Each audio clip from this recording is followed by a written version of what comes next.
Alright, this is Diabetes by Aspen and Taylor.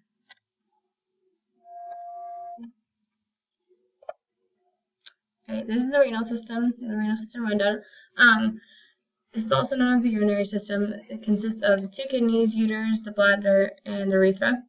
The renal system helps you secrete urine. The kidneys are shaped like beans. They help the body provide urine to wash out the waste products.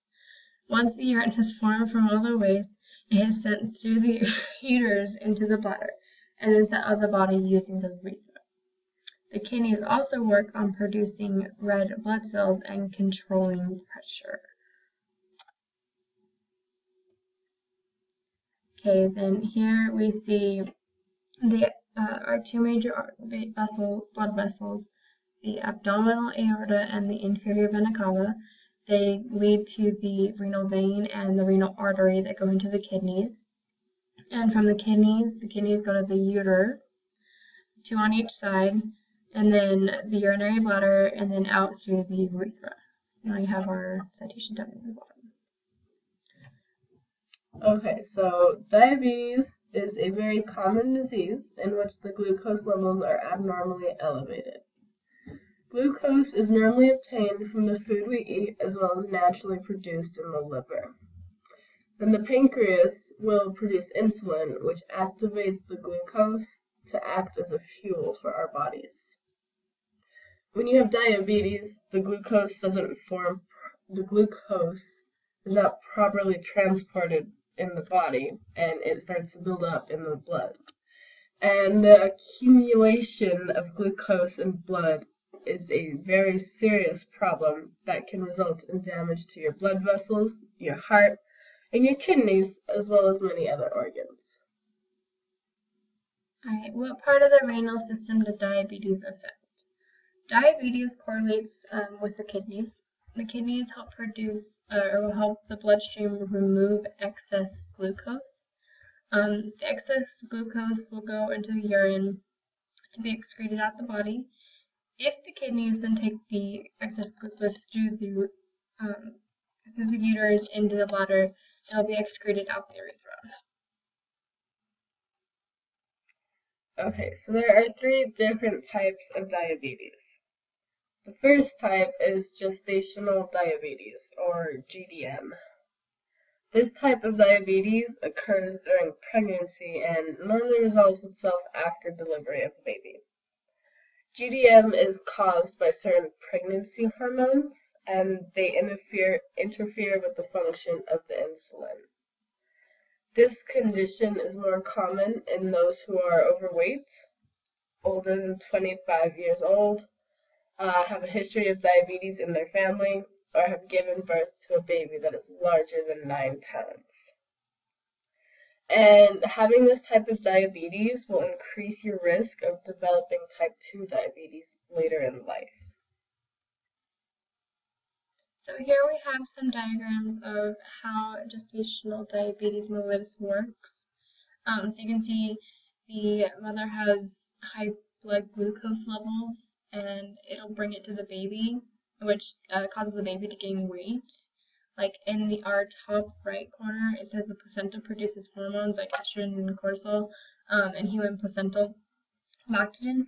That'll go into the functioning of the insulin, and the blood glucose level is increased, which then is caused to go to the baby. The second type of diabetes is type 1. This type of diabetes is classified as an autoimmune disease. What happens is the body produces antibodies that attack healthy tissue cells instead of sick and damaged tissue cells. Although genetics, environment, and viruses have an effect on the condition, there is no known exact cause for this type of diabetes. And then the last type, type 2, has many known risk factors and causes for it.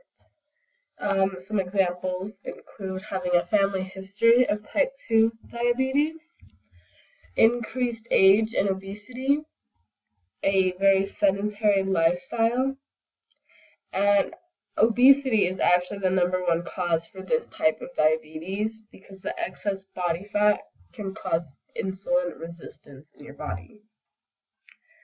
And although obesity is such a major risk factor, you can still get type 2 diabetes even if you're not obese.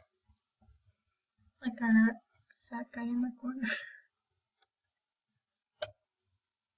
Alright, so herein we have two diagrams, type 1 and type 2 diabetes. In type 1 and type 2, they start off the same, but as soon as they get to the pancreas in type 1 diabetes, the pancreas produces little or no insulin at all, like we were talking about, and that little to no insulin enters the bloodstream, which causes the glucose to build up in the bloodstream because the insulin's not there to break it down. In type 2, as it enters the pancreas makes a lot of insulin, which the insulin enters the bloodstream, and then the glucose can't get into the blood cells of the body because there is too much insulin, and the glucose will then build up in the blood vessels again. Because what you see verses 1 and for 2 and 5 in each diagram, it shows what it looks like, the glucose looks like in the blood vessels, what it normally should look like, and what it does look like when it's building up. Alright, we have treatments, and these are more like regulatory things and treatments that we can use. If you have type 1, by changing your diet to a more healthier, regulated diet, you can control it. Regular exercise will help in that, and taking your doses of insulin that have been prescribed to you. The amount of insulin can be correlated with the amount of food you take. So if you were to eat more food, you may have to take more insulin or less insulin depending on what type you have.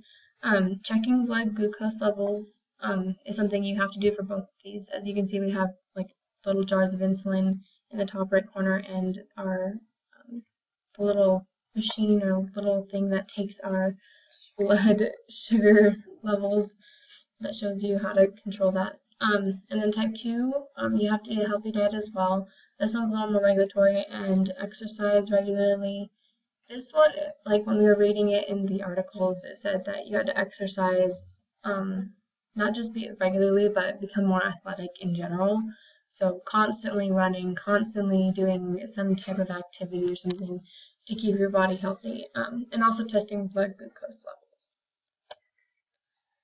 Possible preventatives. More exercise will help you.